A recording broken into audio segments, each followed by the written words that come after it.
Bonjour, mon nom est Emmanuel Bernier, je suis doctorant en histoire à l'Université Laval. Alors, j'ai le plaisir de vous présenter les résultats d'une recherche que j'ai menée dans les derniers mois sur le costume religieux au Québec, le changement de costume religieux qui s'est opéré dans l'Église catholique, principalement dans les années 60, mais aussi un peu dans les années 70. On le sait, la question des signes religieux est quand même très présente dans l'espace public, non seulement au Québec, mais également un peu partout en Occident. La question donc, de la présence des signes religieux qui est plus ou moins acceptée selon les intervenants. On sait qu'au Québec, la question des signes religieux chez les agents de l'État qui a fait couler beaucoup d'encre au cours des, disons, 12 dernières années environ. Il ne faut pas oublier que le Québec a aussi assisté à une première laïcisation, si on veut, une première mise en veilleuse, si on veut, des signes religieux dans les années 60-70 dans l'espace public.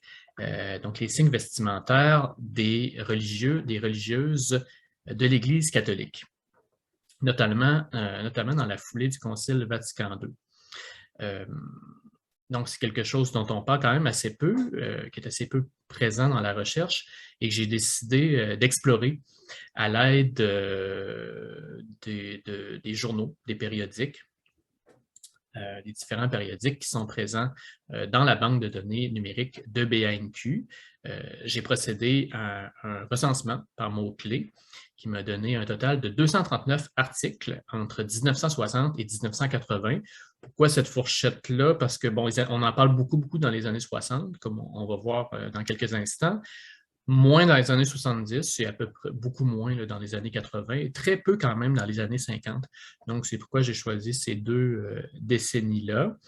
Et donc, je me demande en fait comment s'est effectué ce changement ici, hein, en lien avec les directives qui sont données à Rome, mais également ici par l'Église locale. Et surtout, quelles sont les différentes réactions, hein, comment on réagit à ce changement-là. On décrit souvent la Révolution tranquille comme un changement radical, très rapide des valeurs, mais ces valeurs-là ne changent pas aussi vite pour tout le monde. Hein? On va voir un peu comment ça s'est fait pour cette question très précise des costumes religieux. Alors, on sait, les religieux catholiques, depuis des siècles, hein, portent, selon leur ordre, selon qu'ils sont des prêtres réguliers ou séculiers, etc., des signes distinctifs hein, qui témoignent de leur consécration. Mais déjà, en 1952, le pape Pie XII, lors d'une rencontre avec les supérieurs générales des ordres et instituts religieux féminins, propose à ses représentantes d'adapter quelque peu à la vie moderne le costume, notamment pour ne pas qu'il nuise aux vocations. Et il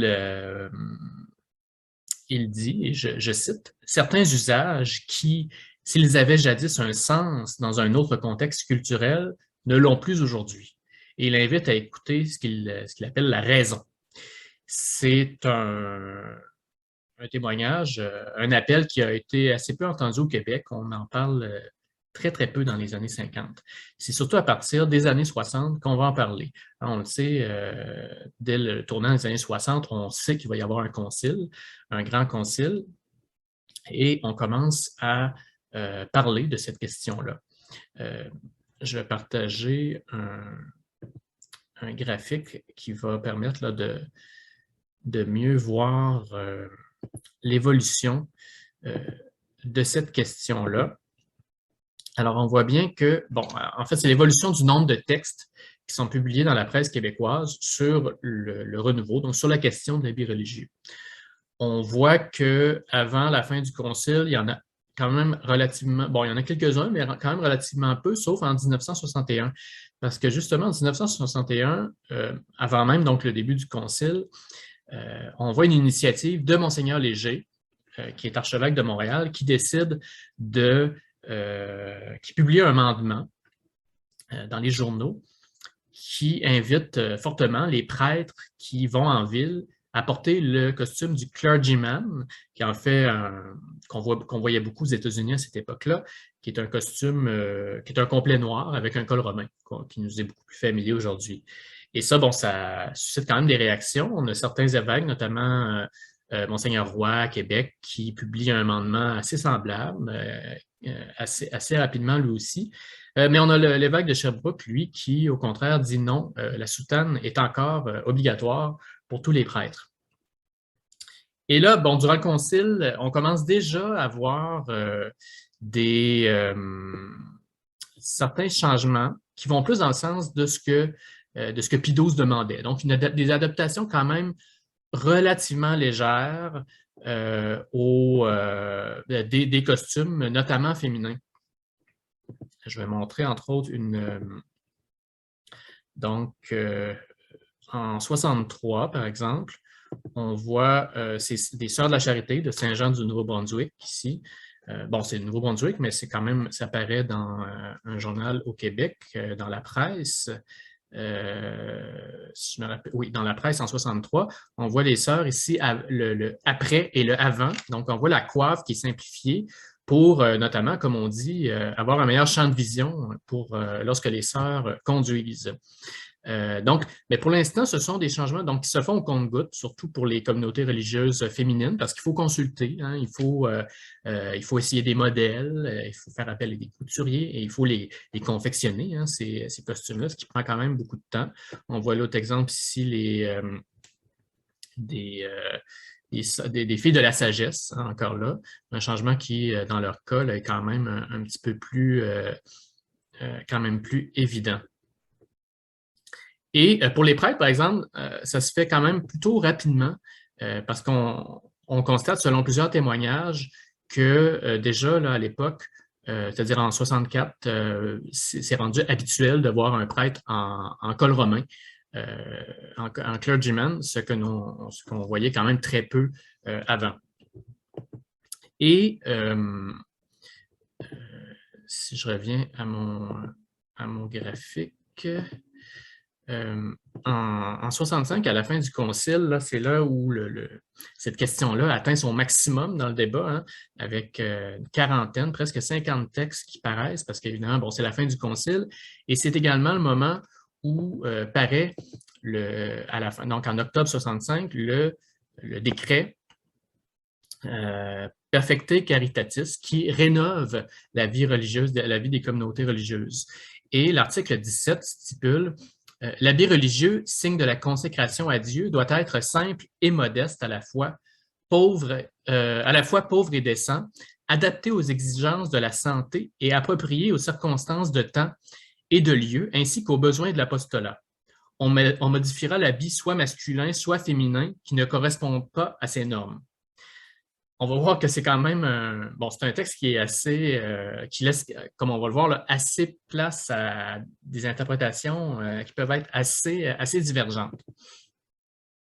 Mais avant même que ce décret soit publié, il y a déjà des essais qui sont faits, notamment aux États-Unis, et entre autres en juin 65 au Québec, paraissent plusieurs reportages sur sœur Jacqueline Carrier, qui est une sœur de Sainte-Anne, qu'on qualifie là, à ce moment-là, on dit que c'est la première sœur au Québec à s'habiller en costume entièrement laïque.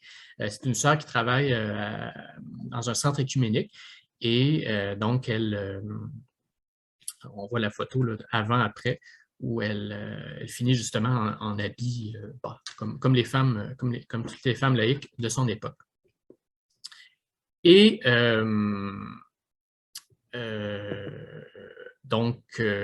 oui, donc 65 est un moment où on parle beaucoup de cette question-là. Et ensuite, à part en 69, où on a un échange de lettres qui est assez circonstanciel là, dans les journaux. Hein, vous savez qu'est-ce que c'est, à un moment donné, une lettre, et puis là, il y en a une autre, on répond. Mais il n'y a rien qui se passe là, au niveau...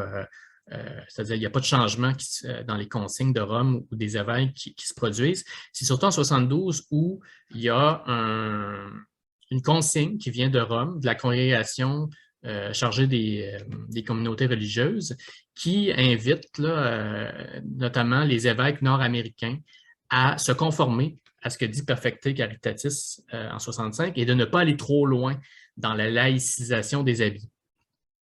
Mais c'est quand même quelque chose qui ne passe pas très bien, notamment au Québec, où l'Assemblée des évêques décide de ne pas appliquer la directive. On dit, dans l'esprit de la hiérarchie du Québec, aucune ambiguïté là-dessus, le costume clérical n'est plus obligatoire, parce qu'on considère le Québec comme un milieu particulier, là, comme le permettait Rome, où un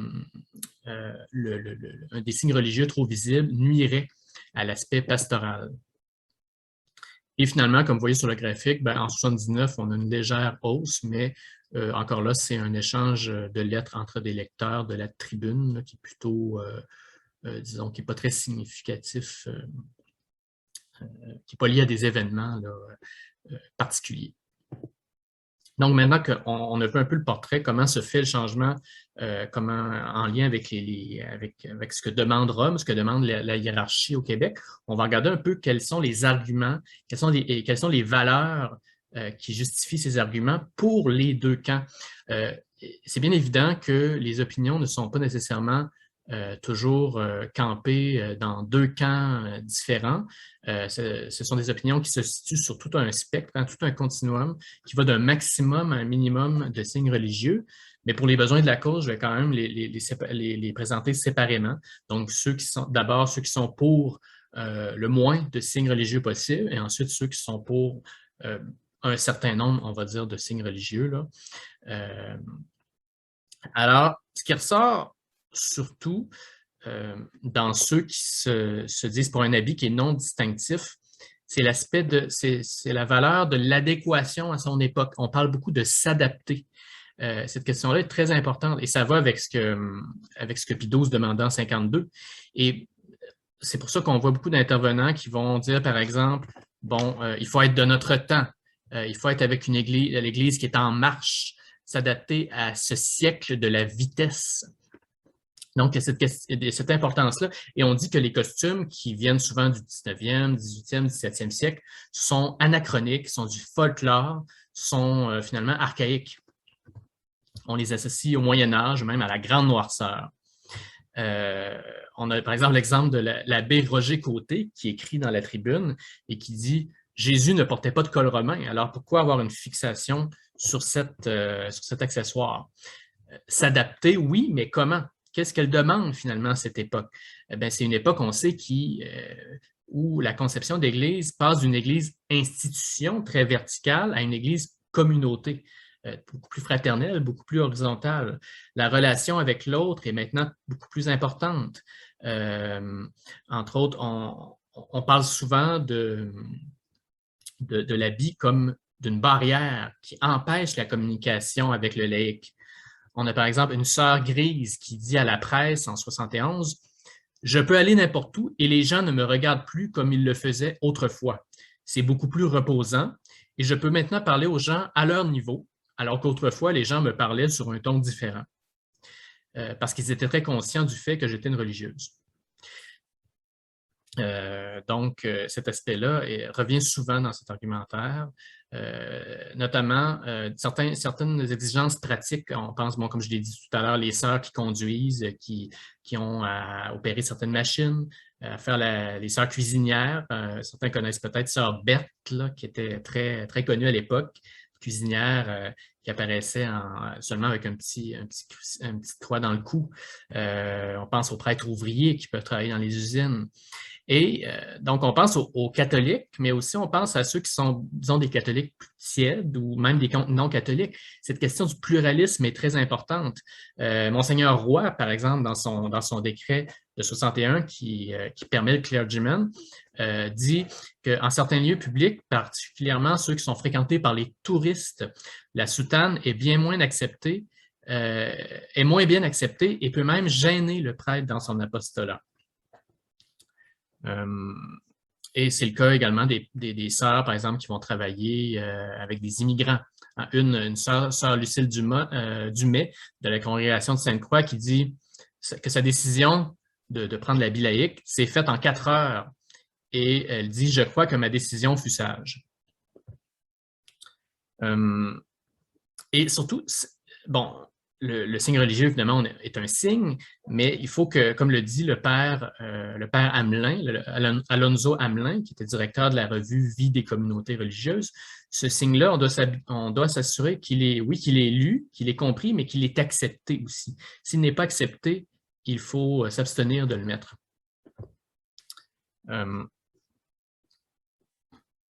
Ensuite, bon, comme on l'a dit, la question des vocations, hein, aussi, il ne faut pas, comme Pie-XII le disait en 52, il faut s'assurer de ne pas brimer, de ne pas, comment dire, rebuter les vocations éventuelles, autant masculines que féminines, par des habits assez encombrants.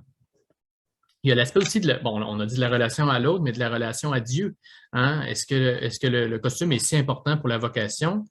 Pas tant que ça, pour plusieurs.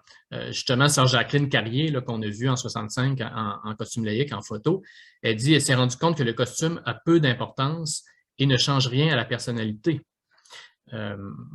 L'abbé Jacques Lot, qui est un prêtre ouvrier français assez connu, qui a été interviewé par la revue Maintenant, dit en 66, « Naturellement, si vous enlevez la carapace à une personnalité informe et sans ossature intérieure, le premier rapace venu, qu'il s'appelle le marxisme ou Jacqueline, va le bouffer du premier coup. » Alors, voilà. Et donc, on dit que ce qui est plus important, ce qui identifie le religieux, c'est plus les gestes qu'il fait. Il y a aussi la question de l'hygiène qui revient, hein, pour les sœurs, entre autres des costumes très chauds qui ont tendance à balayer la poussière un peu, là. Donc, il y a quelques questions pratiques qui interviennent. Pour ce qui est de ceux qui, par exemple, c'est-à-dire ceux qui, en revanche, qui sont pour des signes religieux, ce sont des arguments qui passent beaucoup moins. Hein. On dit que la question de l'adéquation à l'époque n'entre pas en ligne de compte, qu'au contraire, la soutane, l'habit des sœurs, etc., font partie de traditions qui sont précieuses. Donc, la tradition qui est une valeur en soi. On a entre autres l'abbé Georges Panneton qui écrit en 71 dans le quotidien conservateur de Trois-Rivières, Le Bien public. Il dit « L'évolution des mœurs dans notre société décadente oblige prêtres et religieux, religieuses à simplifier parfois leurs costumes pour circuler dans nos Babylones modernes. » Un laïc de Sainte-Foy, lui, qui compare l'abandon du costume au traité de reddition de 1760. Donc, il y a une question générationnelle aussi. Hein. On dit que les sœurs plus âgées ont plus tendance à être contre la disparition de l'habit religieux. Il y a aussi une question de distinction qui entre en ligne de compte. C'est-à-dire qu'il est important que la consécration du religieux soit communiquée à tout le monde. Et on dit que cela n'empêche pas la confiance de l'autre. Hein. On a par exemple une laïque de Beauport qui dit en 65 que le voile est un écho de Dieu pour les malades et pour les enfants et n'est pas du tout un empêchement à la relation. Et un prêtre écrit, par exemple, lui, en 65, un prêtre anonyme qui dit que l'habit religieux est une prédication muette, donc une façon aussi de transmettre des choses. Un laïc de Sainte-Foy, lui, qui dit en 73, nous, chrétiens du Québec, avons le droit d'exiger une différence entre un pasteur de l'Église et un commissaire d'école ou un comédien de télévision. Donc, il dit « Un prêtre habillé en gérant de magasin osera-t-il prétendre qu'ainsi il transmet plus adéquatement au monde le message surnaturel de l'Évangile? » Ensuite, il y a une question de pudeur aussi, notamment chez les sœurs, chez les religieuses. Hein. C'est important pour certains qu'elles cachent les chevilles, les cheveux. On a un prêtre, par exemple, l'abbé Picotte de la Madeleine, qui fustige ce qu'il qualifie de cuissomanie en 69 dans le Nouvelliste, qu'il y a une cuissomanie qui aurait atteint les sœurs et qui attiserait le regard des hommes. Ensuite, et certains aussi font un lien entre les nombreuses défections de l'époque et la disparition de l'habit. Entre autres, on a un laïc qui écrit de Sherbrooke en 79. Une chose me vient à l'esprit lorsque je vois un prêtre sur la piste de danse avec un bel habit et qui reçoit continuellement des offres à danser de la part de la gent féminine. À ce moment-là, je comprends pourquoi Monseigneur Fortier, évêque de Sherbrooke, reçoit 7 à 8 demandes de démission de prêtre par année. Alors, en conclusion, on voit des argumentaires quand même assez divergents. Hein, adaptation à son époque versus conservation des traditions, une relation avec l'autre donc, qui est importante dans les deux, mais qui, d'un côté, on estime qu'elle est brimée par le costume, d'un autre côté, on estime que ce n'est pas le cas. Également, la question du témoignage, hein, les pro-costumes pour qui il est important de témoigner de la consécration, alors que pour les autres, ça n'entre pas en ligne de compte et on témoigne de sa consécration plutôt par des gestes, par un agir. Alors, ce sont deux camps qui sont très présents, deux façons de voir qui sont très présentes. On a des enquêtes, des sondages vers 1970 qui disent que c'est à peu près tranché 50-50, les gens qui sont pour des signes religieux plus présents et ceux qui sont pour des signes moins présents. Et on sait qu'encore aujourd'hui, bon, plusieurs religieuses portent un habit plutôt traditionnel. Donc, l'habit laïque est loin d'avoir été adopté par tous et toutes. Et il serait même en train de revenir, apparemment, selon certains témoignages, chez les religieux et religieuses plus jeunes qui adoptent volontiers la soutane ou des costumes, disons, plus voyants. Alors, merci beaucoup.